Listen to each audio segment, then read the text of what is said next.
Hello everyone and welcome to this video. In this video we're going to be taking a look at Weakless for the PC. The game was developed by Punk Notion and published by ARP Games and will be released on Steam in 2020. For the purpose of this video I will be using a beta version of the game, so please do remember that some events or scenes that you may see within this video might change upon official release of the game.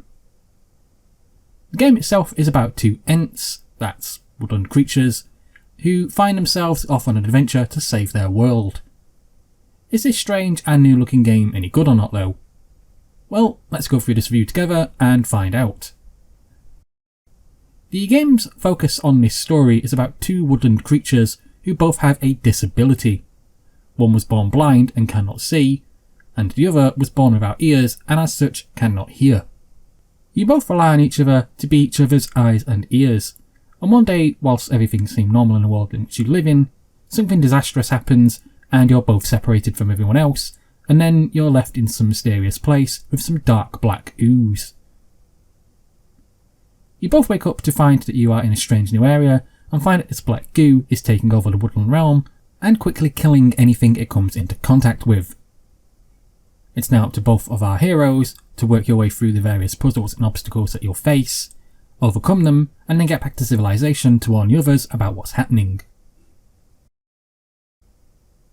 I have to say that these two characters really did hit home with me, especially the deaf character, as I myself happen to be partially deaf and cannot hear a thing at all from my left ear. I can tell you this right away that it's not an easy thing living with, and you're always worried what might happen to the one good one that you do have, and if that stops working, what you might end up doing if something bad really did happen. So when I read at first that one of this game's characters was deaf and that the other was blind, I wasn't really sure how they were going to make this work in the game. But once I delved in, I was quite pleasantly surprised. They really do nail this on the head with the feels of what it's like with the whole deafness and blindness issue. As with being blind, the world is removed of colour and your vision is essentially taken away from you. Instead, the world turns to a clear transparent effect, and the only way that you can sort of see in this game is to use your senses via a type of echolocation, which is what dolphins or whales would use. Your hearing is also heightened, and when you're playing as the adult tree, you can hear so much in so much detail in the background, from the sounds of the water running, the birds chirping, the wind blowing, and just so much more. Once you swap to the younger tree, however, that's when everything really is reversed. You can see everything in so much detail, and you can see just how beautiful the world is in all its glory. You can see light, you can see colour, and you can essentially see everything that you would normally take for granted. But sadly, you can't hear anything. The game does this clever trick of dampening the sound for the younger tree, and making it so that you can't really hear anything. The only real way that I can explain this is that if you were to ever have your head underwater in say such a pool, or if you've been in a bath for a very long time and you resurface, you've probably experienced a moment where you haven't really been able to hear anything because your hearing has been blocked with water. That effect is replicated here with the younger tree, and it's quite cleverly done, because it makes you realise just how these two characters have to become so independent with each other just to live what they feel is a normal life. The gameplay in this game is all about exploring and puzzle solving. You're going to be exploring huge beautiful areas and locations whilst having to figure out some really brain taxing puzzles along the way to get back to your homeland. I found the puzzle elements of this game highly enjoyable, and some of the later ones really did stump me because you're not sure which character is meant to be doing what between the two, because another strange element about the game is that no one talks. No one talks to each other, and nothing is written down, and nothing is said. The most you really do get is what the younger tree does when he draws things down in his notebook, and that's really it. You're never really given any proper hints or advice, you're just left to it in hopes that you can figure things out on your own. Originally, when I looked at this game's graphics on the Steam store page, I thought, this game looks quite pretty. Once I loaded the game up and started playing, however, I thought that this game was perhaps one of the most beautiful games that I've played in an extremely long time. Really, I am struggling to find anything negative to say about the game's graphics, because they just felt as if they took over my eyes and wouldn't let me look away at any point. I wasn't prepared for the beautiful 2D drawn artwork, or the 3D artwork of the characters, the story, the environments, or anything else. I just wasn't really prepared for the beautiful world in which I would see, or how it's expressed via the two characters' disabilities and their struggles in life.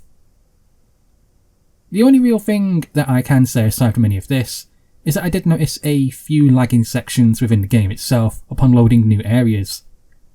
However, I am playing the beta version of the game before the official release, so this could simply just be down to that. Trying to explain the game's environments is a little difficult, because it all comes down to how you are perceiving them. If you're looking through the eyes of the younger tree, then everything looks bright and colourful, or it can also be dark and often difficult to see at times. If looking through the eyes of the older tree, well, you're sort of not because they're blind, and instead you're looking via how they would perceive things via their senses. The environments themselves can come off looking as very colourful and very beautiful, or in the same context, that very exact same location which you're in can also come off as looking colourless and just like a blank slate, with hardly anything shown at all. Which is why I would say that the environments are quite unique. One location that you're looking through one person's eyes is completely different from another, and how you perceive it as the individual can be quite different for every single person. I'm going to jump straight to the point on this one. I absolutely love this game. I really liked it, and I really enjoyed it, and it just feels so refreshing and so new in a world of gaming, where everything just feels so samey. The game kind of reminds me of Okami in a bizarre and strange way. It makes me remember that when that game came out, that too was something refreshing and new, and something which many people didn't really understand or appreciate for its beauty at the time. This game feels like that in an odd way, because it's something which I don't think many newer gamers will have experienced previously, and I'm not sure how they might take this. I really hope that gamers out there will give this game a try and make it a huge success, because the developers really did outdo themselves with making this game. It's an experience which I think that once you try, it's going to stay with you for the rest of your gaming life. Would I recommend Weakless for the PC? Oh yes, I definitely would. Well, that's it for this video everyone. Thank you for listening, thank you for watching, and please subscribe.